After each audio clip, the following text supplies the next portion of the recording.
back, everyone, to the PEDs podcast, episode 5, NFL edition. Today, my beautiful co-host, Cooper Williams, aka Big Country, my dog. Today, we'll be recapping our NFL predictions from last week. If you saw that episode, you saw that my predictions were pretty piss poor. Cooper whooped my ass. I finished 3-5. He finished 5-3. You definitely had some spicy picks last week. We both did, yeah. I mean, I had one spicy pick. It's week to week. Week to week. We're not going total record. A lot of upsets. Yeah. But anyway, since I lost and we didn't tie this week, we are doing the first punishment this weekend. And we don't have all of the ideas for the punishment wheel yet, but we are going to leave the punishment for this week up to you guys. There are two options. I will be taking 3 paintball shots to the back, close range, or a pie to the face. So I'm going to comment both of those options, and whichever one gets the most likes, that's the punishment I will be doing. And you get to choose the pie. Yes. That is the option. We'll leave that option up to you guys. Blueberry, peach cobbler, whatever. Yeah. The thicker the better. That's what I'm thinking. All right, let's take it easy, okay? It's the first punishment. Let's just kind of like glide into it. I'm all for more punishment whenever I win. You know how it goes. I can't wait till you lose. Gosh. We actually have all 8 ideas. But yeah, you guys probably noticed too, we got some PEDs merch now. Some new merch, yeah. Got the hats, got the shirt, a little bit of bling bling. Shout out to my girlfriend Caitlin Loftus out here making the merch for us. If you guys would like a hat or shirt, maybe even shorts, sweats, hoodies, tank, whatever, crop top. I don't even know what else is out there. Socks. Yeah. You got some Vans, plain white Vans. Underwear, some PEDs underwear. Huge. Whatever. Hit us up. We'll do our best to make it happen. And yeah. We're excited about it. And we'll give you guys the price, whatever. It's really not that expensive at all. Plus, boys, fellas, if you wear a PEDs hat or a PEDs shirt or any PEDs shirt out, you're guaranteed to go home with someone. And ladies, if you're rocking the PEDs merch, you're guaranteed to double your social media following. So it's definitely worth the investment. So yeah, let's get started. So talk about we'll get going with our biggest surprises and then disappointment of week 2 in the NFL. I'll go off the bat with my biggest surprise and one of my 3 misses as far as our predictions went. The Ravens. Did not see that happening at all because in Lamar's own words, the Chiefs are his kryptonite. Usually when you hear a player say that, you don't think good things, and he hasn't beaten them up until this last week in his career, I don't believe. And in my mind, I thought they had no chance to win, but if you're on the field, you have a chance. And they're not the Jets out there, so they're still a pretty good team, one of the better coaches in the game, and one of the most talented quarterbacks in the game.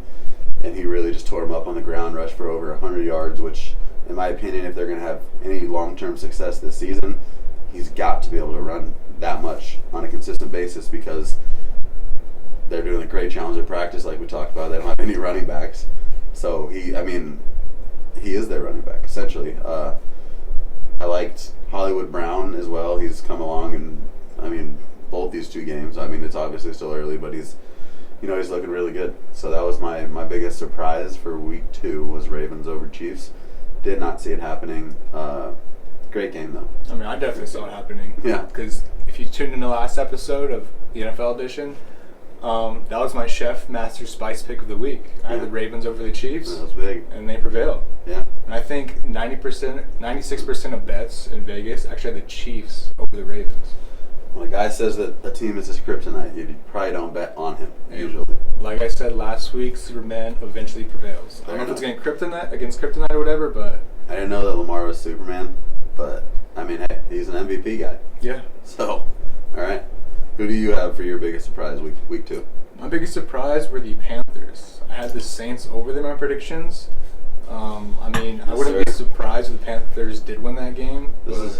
It was just a blowout. Yeah. The Saints looked ugly all across the board. And, Sam Darnold, he's been looking solid this year. I'm happy to see it. Yeah. I've always been, not a fan of Sam Darnold, but I always thought he'd get all that hate. There was more in the tank than what we saw. You just needed, the right situation, right system, good head coach. The coach is, Matt Rule is awesome. I think he's got them playing confidently.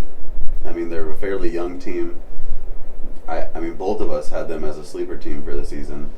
Only one of us stuck with them, and it's only week 2. It's crazy. But yeah, I mean, Panthers, they proved me right, that's for sure. I think they're definitely a team to, keep an eye on if you're not already. We'll see if they make the playoffs in a division. With the Bucks, and they just beat the Saints, but it'll be tough to come out on top of the Bucks, but maybe they don't have to, and they still make playoffs. It's a good-looking team after 2 weeks. Yeah, I agree. All right.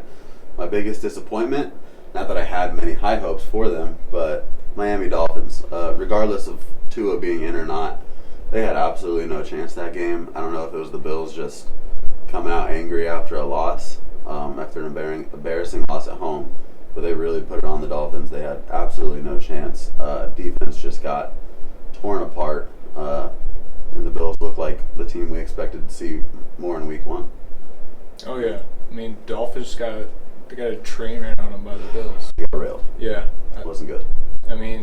With Tua being out too now, saw Jacoby Brissett come in. I'm a big Jacoby Brissett fan. I don't think he's a franchise QB, but I was just happy to see him get his chance again. I don't think he's the guy who's going to save them. No, and he just did not show it at all. Yeah, and after a pretty big week 1 win against the Patriots, just come out and lay an egg. Really, really surprised by that. Yeah, Who you got disappointment of week 2?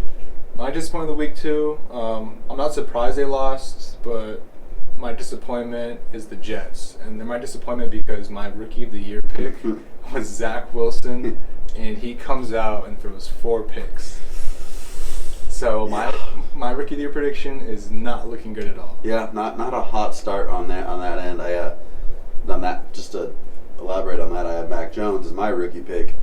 He hasn't done much special, but I think that defense for the Patriots, obviously the coaching staff, and the greatest situation as you can be in, and that defense just laid it on the Jets. It was like they had no chance really from the get-go. What do you think about him and his girlfriend running plays in their yard? Mac Jones? Yeah.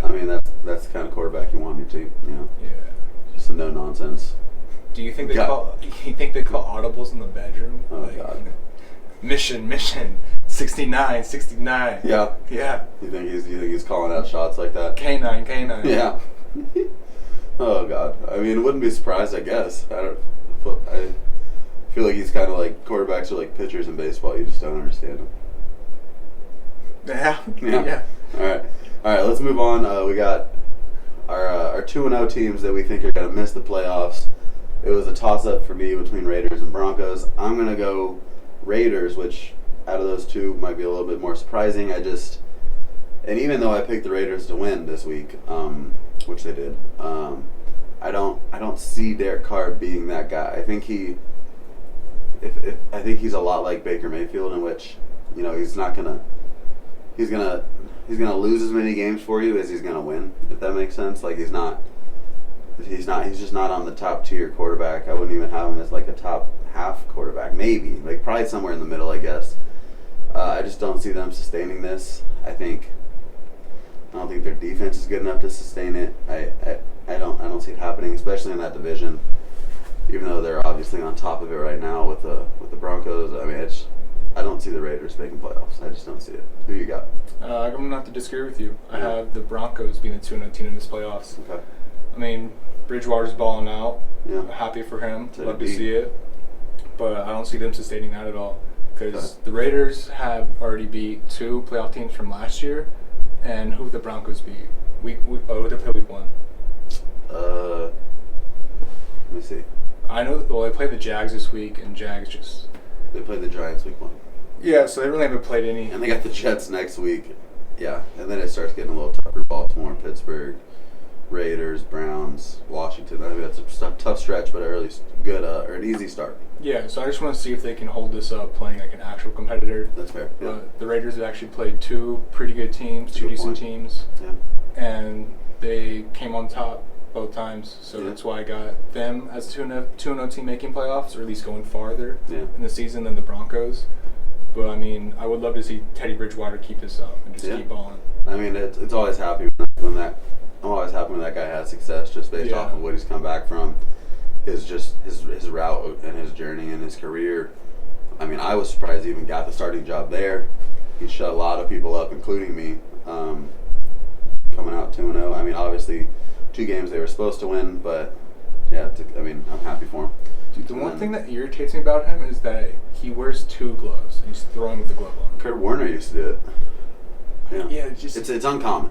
It's uncommon. It just looks so weird and uncomfortable to me. I don't know why. I mean, it does give you that extra grip, obviously, right? Yeah. I don't know, it just depends on the guy. I think most guys want more of the feel of the ball. And then you got those Kurt Warners, Teddy Bridgewaters that like that extra grip. That might not be guys that bomb the ball down the field because I think it takes a little off of you. But I also think it might make a little bit of a tighter spiral. I think it's all about feel, and I think they just like that feel better. But it is a little weird. Yeah, and it's definitely personal preference. Yeah, it's like if it works for him, it works for him. It just looks weird. You don't watch football, you're like, oh, they're running the Wildcat. Yeah. All right. So we got 0-2 team to make the playoffs. And this one was tough just because the 0-2 teams not looking good. We'll go off. I'll name off the 0-2 teams right now. I mean, and just historically, if you start off 0-2, your chances are heavily diminished of making playoffs. We got out of 332 teams in the 16-game era that have started 0-2, only 36 have made the playoffs, which is 11%. It's not good. And the average 0-2 team finishes with 5.8 wins and 10.2 losses in 16 games. Doesn't sound like a playoff recipe to me. No. Yeah. So we got Falcons at 0-2. Vikings, Lions, and Giants, and who else? Colts, right? Jags, Jets, yeah. So I mean, so we had to pick somebody, right? So I'm going Colts, and it's just. I like that pick. Yeah, of course you do. QB is down right now, both ankles sprained. It was already questions to start with them, with the ankles not being sprained.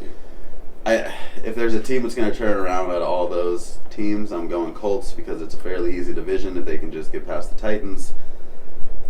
Not a good start, obviously, 0-2.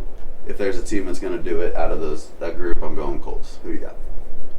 I have the Vikings. I mean, I'm going unbiased as possible. Yeah, I like it. I mean, I think we did play pretty good against the Rams this week until Carson Wentz showed once again that he's made of Dollar Tree toilet paper. And I don't know the extent of his injury, how serious it is with both sprained ankles. You never want both ankles sprained. Yeah, that is. One's enough, man. Before the season starts, he breaks a bone in his foot, has to get surgery, and it was expected to be out 5 to 6 weeks at first. Yeah. But then he comes back week 1. And then this week, dude is made of glass. I mean, cheap. Headline: Did they rush Wentz back? Question mark? That is a good question. I mean, I don't know if the injuries are at all related, but I mean, you guys had a tough schedule off the bat. The Colts did, and did you see if they rushed it back, I would have too. Did you see the play where on one of his ankles? He sprained? I can't watch those, dude. I can't watch the replays of the injuries. It makes me sick. I'm surprised he didn't snap his ankle. His foot rolled If we're talking about that, I'm surprised Jerry Jeudy just had a high ankle sprain. I thought that thing was hanging off. I saw the initial. Did you see that play? No, I did not. It looked like a Dak Prescott, and I said, I can't watch those injuries because it makes me sick. I watched the initial twist of it, and I was like, I'm done. But it looked awful, and it's only a high ankle sprain. It's still bad, but those are hard to recover from, especially on time. But I thought it was snapped. Dude, injuries are so weird. You'll get non-contact injuries. Yeah. You take one weird step, ACL gone, and you're out for a season. I mean, we saw it. I think we saw it last year, and that was a huge debate with the whole COVID. Not giving them enough time to repair, and dudes are having non-contact injuries all over. Oh, dude, just drop them like flies. Yep. I mean, the biggest one last year might have been Saquon, but there were so many. Right? Saquon, I think, was against the Bears in Chicago, and it was non-contact. It was just on a run. Yeah. It was on a first down run. I think he was just bouncing outside. He was bouncing outside, going out of bounds. Yeah, or near out of bounds at least. Yeah. And then just starts limping. Did I say my 0-2 team to make playoffs yet, or did I just bounce off yours? You said Vikings. Yeah, I got the Vikings. Yeah. I mean, sorry, went off track there. No, you're good. Well, yeah, with Carson Wentz injury, I just don't really have a lot of trust in Jacob Eason or Sam Ellinger. I mean, I would love either one to perform and shut me up, prove me wrong, Yeah. but I just don't see it, especially in our division. Or just the AFC. AFC is a really tough conference, but I think the Vikings can get a wild card spot out of their division. Because, I mean, no offense, but Bears aren't looking good. No, they're not at all. And then the Lions they can't finish a game. Yeah, I mean, I almost put the Lions as like surprise team of the week, but they just didn't make the game close enough. I like their head coach, I forget his name, but Dan Campbell. Yeah, the super hyped up dude. So, yeah, that interview was hilarious that he had. But yeah, they're playing, and I think they said on the broadcast a few times last night. The team plays the way that the coaches, like their personality of the team is the personality of the coach. If that makes sense. Like they play balls to the wall the entire game, like going all out. I love their offensive line, especially with their first pick in Sewell. Yeah, I don't know if it's Penny or Penai. Yeah, that's why I didn't say his first name. Sewell. Yeah, I mean, fuck it up.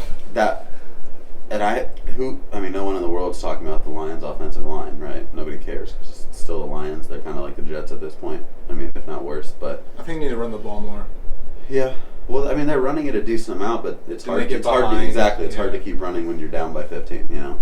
But yeah, I mean, the first half of the last game against the Packers, they look legit.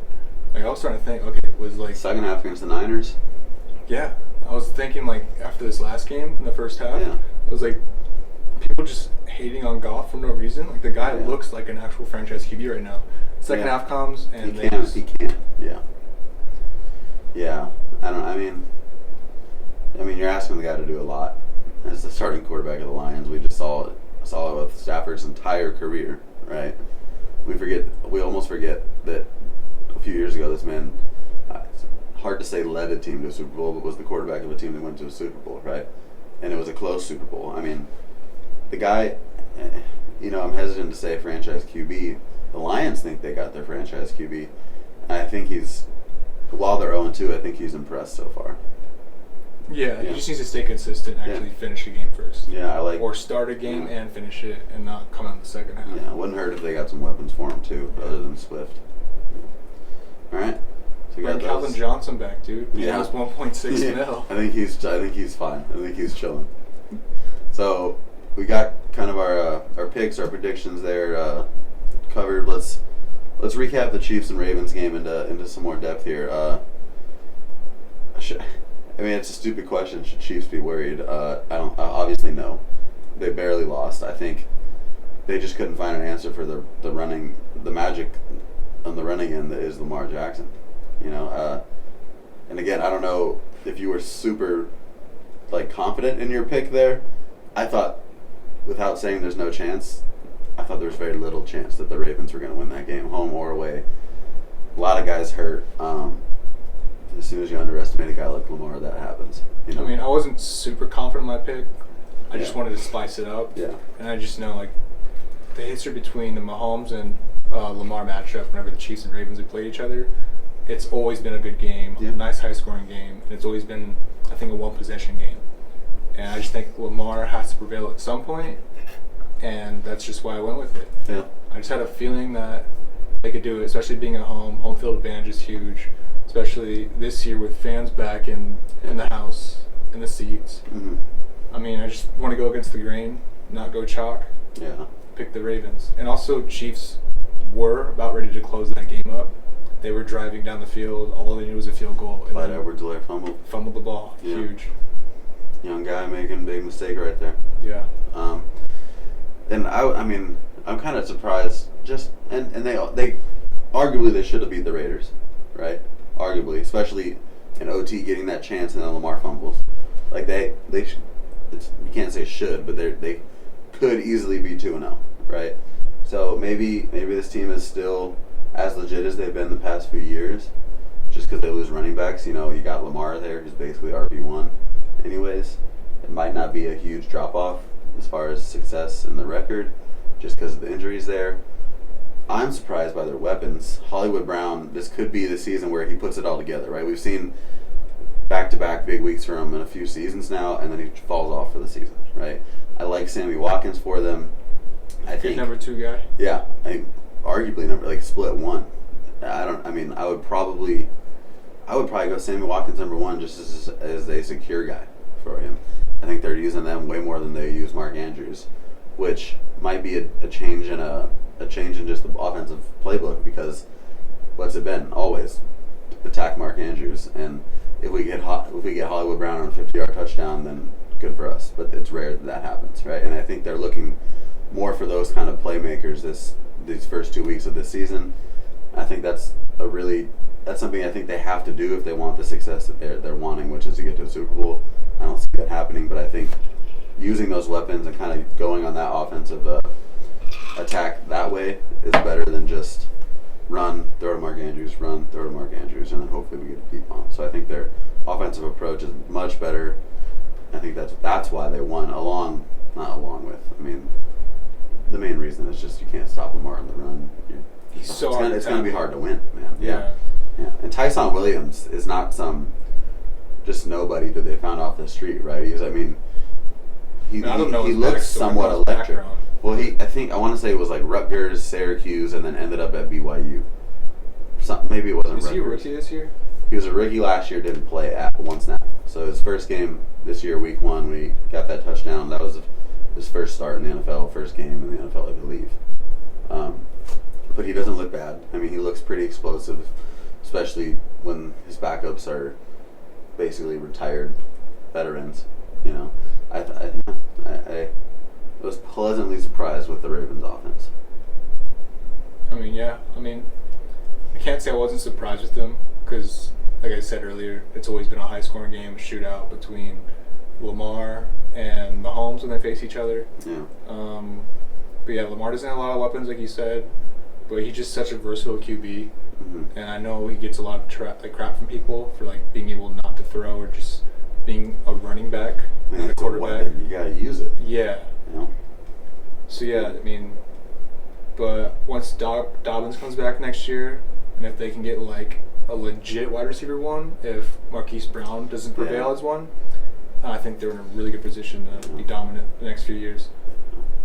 I think, and if part of their success is, and it might sound silly, but Sammy Watkins is going to be a huge key to their success. Just that third and medium, right, where you need that first down, and Lamar, and they're guarding the run, you know, or they're going QB contain, and you need to just get an intermediate pass. Obviously, they got Mark Andrews, but the guy that is going to be most important, I think, for that success is Sammy Watkins and securing those big plays where they need to just keep drives alive. I actually do think him as an addition to the wide receiver roster this year is what is helping Marquise Brown kind of break out the veil. Definitely. Because it takes attention off of him. Yeah. Since Watkins is a wide receiver you do have to watch out for. Like he is capable of having a really big game. Yeah.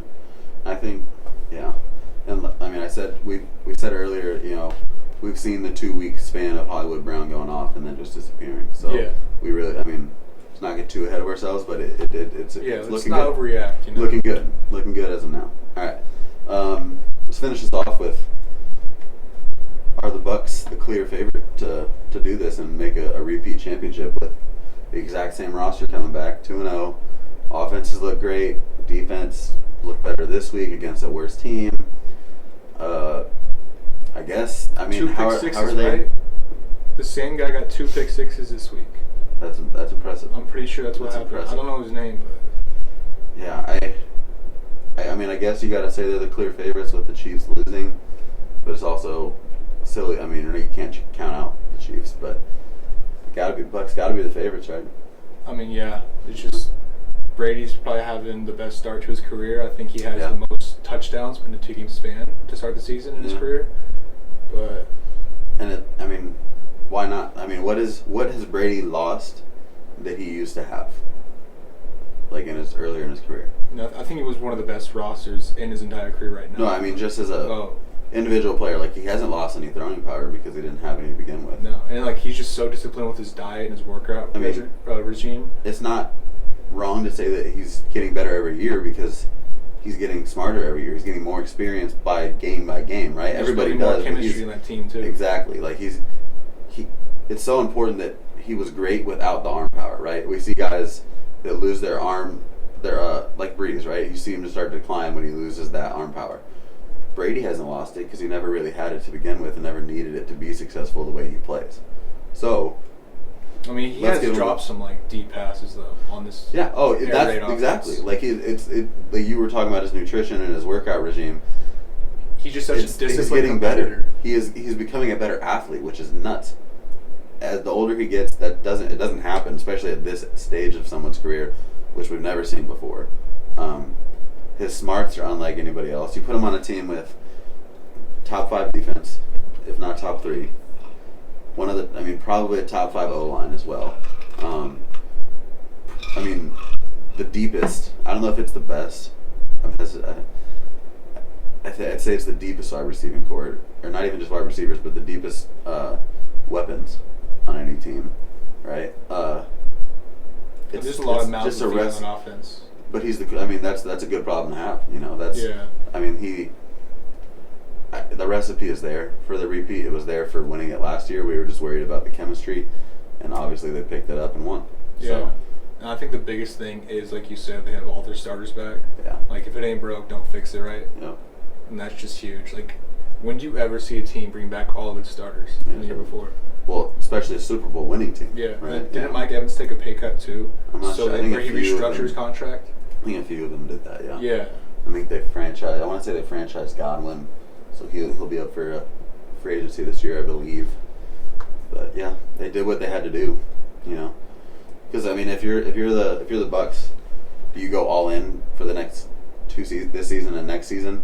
Even if you don't win them, like you got one Super Bowl and like you're good for a decade, right? That's how it kind of goes. Honestly, how long will Brady even keep playing too? Like if they keep winning, what's he 45? I think he's 42. He might be 45.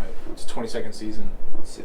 Have you seen the picture comparisons between his headshot this season and his headshot his rookie season? He's not even getting better as he ages. He's getting more good looking. Yeah, I know. It's insane. Obviously, it's he's it's got like that movie, Curious Case of Benjamin Button. Some hair stuff going on there that he is clearly not natural, but it's good looking dude. Yeah, it's good looking dude. All right, what? I didn't even Tom Brady age. Did you see the thing about Gronk not watching 44. film? Yeah. Dude, I love Gronk so much. So He's so funny. Think about it though. Obviously it's hilarious. I just run past dudes. Yeah, he tweeted, "I got a guy who watches film for me," and then that's Tom Brady. It's pretty good. It's pretty good. I like. Freaking Gronk, dude. He's hilarious. What a character. Dude, why do you need to watch film? Do you think he says? Okay, I think it's an obvious answer, but does this get said if he's still playing for the Patriots? No. No chance, dude. There's no way. Do you think he's being serious or he's yes, joking? I think he's being deadly serious. Did you see the week before where they asked Kelsey was like, "I think we got the Chargers next week," and then I think Peyton goes, "You guys are playing the Ravens next week." He goes, "Oh, my bad, man." And they had him on the Dan Patrick Show, Kelsey, to talk about it. He's like, "Yeah, I kind of just do my thing. I'm gonna run my routes and get open, and whoever's on defense is on defense." I don't know if it's just the tight end position or if it's because you got. I feel like much tight end different, but you got corners are studying the wide receivers they're gonna cover. Yeah. But that's probably. And if you're a quick tight end, you just gotta run out. You have to beat out a linebacker. If you're a great tight end, the two we're talking about, and Gronk and Kelsey, that's what I'm saying. If you're imagine being them. Why do I need to watch film? This guy's a foot smaller than me. I weigh 20 pounds more than him, and I'm probably almost as fast as him. If you're speedy, why do I need to watch film? If you're a speedy tight end, all you need to do is just be able to outrun a linebacker. But they're not even speedy. But they're not even always getting covered by linebackers. That's the thing. In their minds, I'm faster than a linebacker, and I'm bigger than anybody else who's covering me if they're not a linebacker. Kelsey is pretty quick for a tight end. The dude turned that touchdown. He's not I don't think he's faster than Waller. I don't think he's faster than Kittle. He's just incredible at finding zones and hot spots that are just that are just open for him to turn around on a button and throw's already there because I got the best quarterback in the league. Their connection is almost Brady Gronk like. But to recap back to the Ravens and Chiefs game, I don't know if you saw his touchdown he had, but after the catch, it was a little slant route, and his yards expected after the catch was 16, but then he turned it into a 46-yard touchdown. Yeah, his ball carrying vision is really good. It's elite. Yeah, but those tight ends. It could be the same for great receivers. Megatron lining up against some 5'9" corner, 5'10" corner. What do I have to watch film on about this dude? I'm about to wreck this fool no matter what. Like, what do they, why do they care? So I don't think it's a big deal. I just think it's funny, and it's Gronk that says it. Yeah. You know, they're not quarterbacks. They don't need to watch. Yeah, you know, if a linebacker's covering me, I'm faster. Yeah. If a corner or safety is covering me, I'm bigger. Yeah. And I'm just gonna catch it over. Like, and they're great. So who cares? It's just funny. Yeah. I mean, I'd love to see that from players. Just like being able to goof off. Yeah. Off the field Being and stuff. themselves. Yeah. It's good. That's why I love that Monday night. You know, the Manning football thing. It's pretty funny. What Manning said, Peyton said about whenever they play the Patriots, he would only talk to receivers in the showers because he didn't want to talk to them in like the locker room because he thought that the lockers were bugged or whatever. Oh yeah, I saw that. That's pretty funny. Yeah, that's the the Patriots. Peyton is a comical dude. Like, I don't know. He's awesome. Yeah, I love him. Like, I think he wants to be like front office. My brother was telling me something about maybe my mom, like AD at Tennessee or something. I think he was trying to buy part of the Broncos, or he's looking into buying part of the Broncos. All these dudes want ownership, man. Ownership, and I don't know. I mean, he can be an ambassador for anybody for his entire life. I mean, he can make money sitting down doing nothing, talking about Monday Night Football like he is right now, right? Yeah. But yeah, I think he's got if he's gonna do something different or something that's gonna be his second half of his career, like it'll be something huge. He did have that one NFL episode when he would sit down, like interview with past NFL like great players. Yeah, He did one with Brady. He did one with Marshawn. Wasn't it like Lynch. Peyton's playbook or something like that? Yeah, I never watched an episode. Yeah. But just seeing clips of it, like dude, he's doing stuff that he kind of likes to do. Yeah. Just talk about football. So I think that's awesome. But at some point, there's going to be like a gig he takes, a job he takes, or a team he takes over, and then that's the new Peyton Manning, right? Like I think that's what I think in a few years. It'll be exciting to see whatever that is, though, because he's great at everything he touches. If you think him and Brady were both head coaches, not saying they will be, but hypothetically, who do you think would have better success as a coach? Like, let's say they're given the same team, same roster, so they're put in like the same position. Yeah. Who do you think would excel more as a head coach? That's tough. I mean, it's honestly a toss-up. And I would have to, sit in on a few of their stuff just as being a coach myself. It would come down to who relays and explains the information better, because they all know the same stuff, right? They're both of them. They know everything that the other person knows, right? You would think. Yeah. Just on the mental side of the game. I think the IQ is like pretty much on par with each other. Exactly. But I would say Brady, just because he is such a disciplined competitor, his expectations for his players. So you're talking about head coach of a football team, or just like a coordinator for the offense? No, head coach of a football team. I'd probably go Brady too. Yeah. Just the discipline and playing under a Belichick. But I mean, like he has that Belichick kind of mentality of competitiveness and like discipline. Well, I think you just keep everyone in line. Yeah, I think he has more of it than Peyton, but I think it came off like Tom Brady's no nonsense just because he plays for Belichick. Like now we're seeing he's got a personality, and so does Gronk. I mean, we knew Gronk, but now we're seeing more of it. But yeah, I guess I would go Brady. I'm just saying because the discipline side, but they both. He's so disciplined off the field with his training and stuff. Yeah, you'd expect that out of his players. Yeah. Versus where I think Payne is as disciplined, like off the field with training and stuff. Yeah. Because I mean, Payne. I would be fine with either of them. Yeah. Yeah, but I guess I would go Brady. So yeah, I think we should probably wrap it up because we're going a little longer than we wanted to. Yeah. We've been trying to keep. We're hoping to keep each episode 30 minutes capped, but I think we're a little longer than that this time. Hope you guys enjoyed our discussion. Yeah. Partially entertained discussion. But yeah, stay tuned in for. Yeah, we got episode 6 fantasy football coming out this week as well. Yeah. And also, don't forget to comment a bet for this weekend. It could be a college bet or NFL bet. So we actually did pick one this past week for the Green Bay Packers and Lions game. Mm-hmm. It was a 4-game parlay, and 4-game same-game parlay, and Aaron Jones was 3 rushing yards away from the parlay hitting. and the payout would have been $220. But we are doing that again. Jump on it. Yeah, so make sure to like the video, subscribe, send us proof of that, or else we won't pick the bet, and then leave a comment of a bet. You can do multiple bets if you want, so you have a higher opportunity of getting a bet picked. But yeah. Also, let us know pie to the face or 3 paintball shots to the back for Lucas's punishment for choosing a worst record prediction-wise last week. Yeah. We'll also post our predictions for this week on Twitter and Instagram. Yeah. Get those out there so you guys can see it. All we didn't even do our predictions for this week. Oh, just post them? Yeah. Okay, yeah. So yeah, look for our predictions this week on our social media pages. Yeah. But yeah, that's it. Thank you guys so much for tuning in. Thanks for tuning in. See you next episode. I have to pee so bad, dude. I've been holding this in for a while. I started blinking.